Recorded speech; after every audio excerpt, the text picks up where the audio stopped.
Hari ini kita akan belajar tentang konsep keuangan dan pengelolaan keuangan.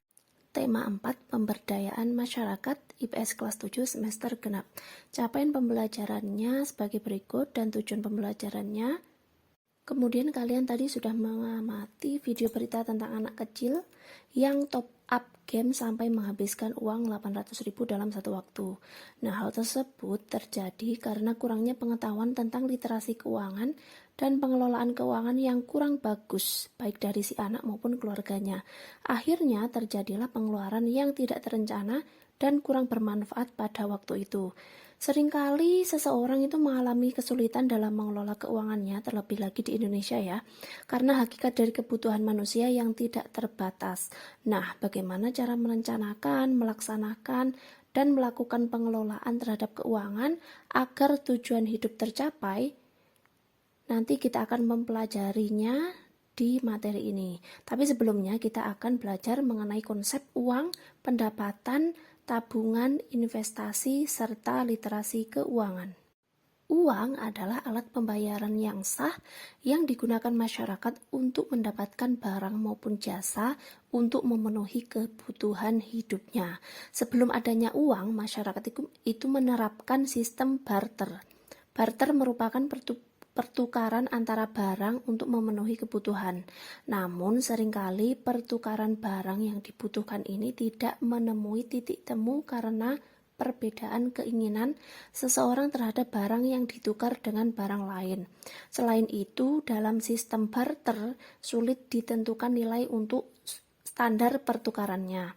Berdasarkan permasalahan tersebut, muncullah uang sebagai alat pembayaran yang sah dan dapat diterima secara umum. Di Indonesia, berdasarkan lembaga pembuatnya, uang itu dibagi menjadi dua, yaitu uang kartal dan uang giral. Uang kartal yaitu logam dan kertas yang diterbitkan oleh pemerintah, sedangkan uang giral merupakan deposito atau simpanan di bank yang dapat diambil melalui cek, giro, atau surat perintah pembayaran lain yang sah. Contohnya dari uang kartal bisa dilihat di gambarnya, itu ada uang kertas ya, berapapun nilainya, dan uang koin. Jadi uang kertas dan uang koin itu masuk ke uang kartal. Sedangkan uang giral contohnya itu ada kartu kredit, kartu debit, dan cek. Bisa membedakan kan ya antara kartu kredit dan kartu debit ya. Kalau kartu debit itu adalah ATM yang sering kalian maupun orang tua kalian gunakan di ATM untuk mengambil uang. Nah, itu uang yang diambil adalah uang tabungan kalian.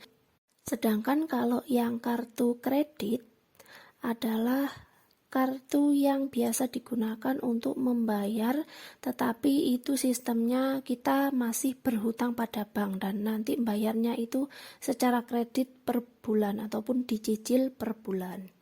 Selanjutnya ada pendapatan. Nah, kalau pendapatan adalah hasil dalam satuan uang ya, yang diperoleh individu atau perusahaan atas kegiatan yang dilakukan. Jumlah pendapatan yang diperoleh itu tidak menentukan cukup tidaknya pendapatan tersebut untuk memenuhi kebutuhan seseorang. Seseorang dengan pendapatan yang besar belum tentu dapat memenuhi kebutuhannya karena pengelolaan yang kurang baik. Sebaliknya, pendapatan yang kecil dapat memenuhi kebutuhan seseorang selama mampu mengelolanya dengan baik. Selanjutnya tabungan. Kalau tabungan merupakan simpanan uang yang berasal dari pendapatan yang tidak digunakan untuk keperluan sehari-hari maupun kepentingan lainnya. Selanjutnya investasi. Apakah tabungan dan investasi adalah hal yang sama? Beda ya. Jadi tabungan dan investasi merupakan dua hal yang berbeda. Tabungan itu bertujuan untuk menyimpan uang yang tidak digunakan. Sedangkan kalau investasi itu bertujuan untuk meningkatkan nilai tambah yang dimiliki. Contohnya dari investasi itu adalah bisa investasi uang atau investasi barang. Jadi intinya untuk meningkatkan nilai tambah yang dimiliki.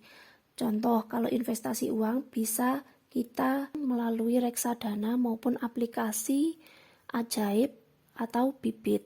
Nah, ketika kita berinvestasi, dalam beberapa tahun kemudian nanti uang kita akan bertambah nilainya, yang awalnya itu 100.000 nanti 5 tahun kemudian bisa jadi nanti bertambah jadi 150.000. Itu kalau cuma 100.000 ya. Kalau misalnya investasinya banyak nanti juga tambahnya juga banyak.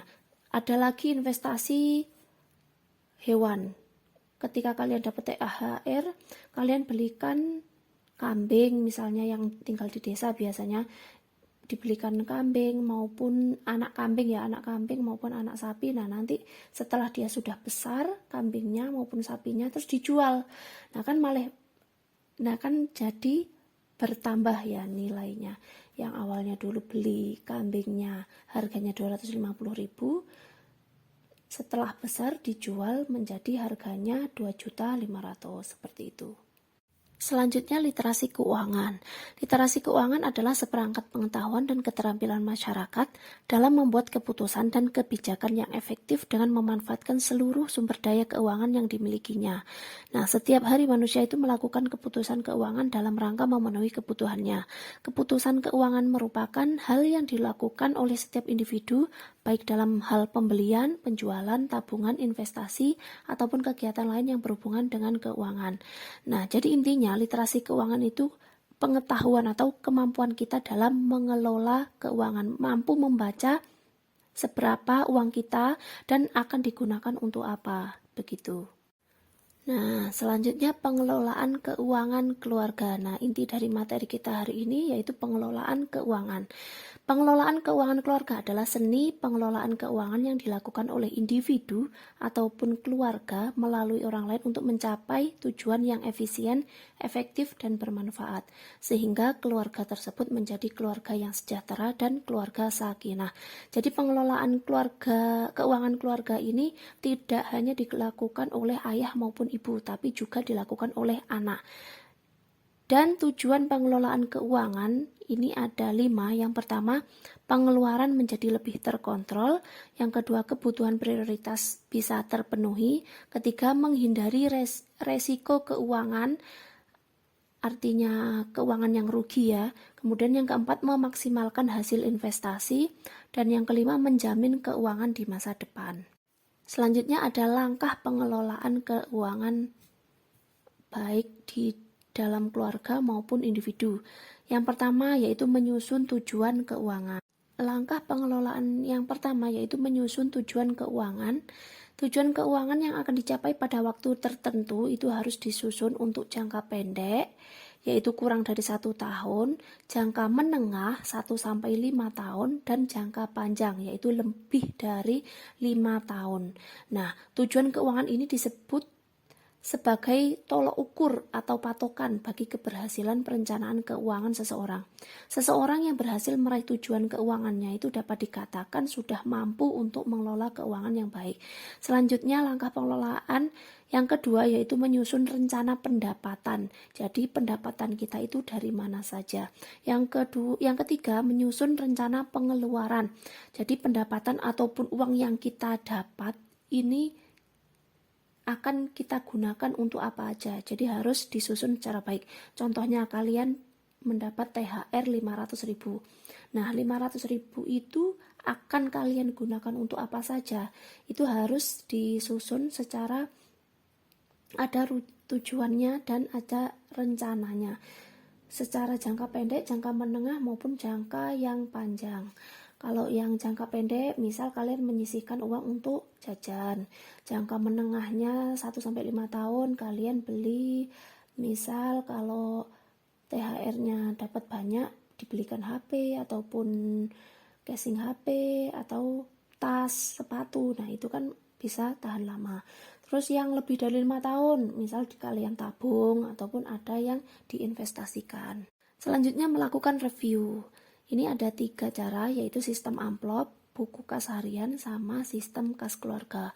Kalau yang sistem amplop, ini kita punya amplop-amplop dan setiap amplop itu ditulisi kebutuhannya, nanti uang ini akan digunakan untuk apa. Misal untuk kebutuhan pulsa, terus ada amplop lagi untuk kebutuhan sekolah, seperti itu.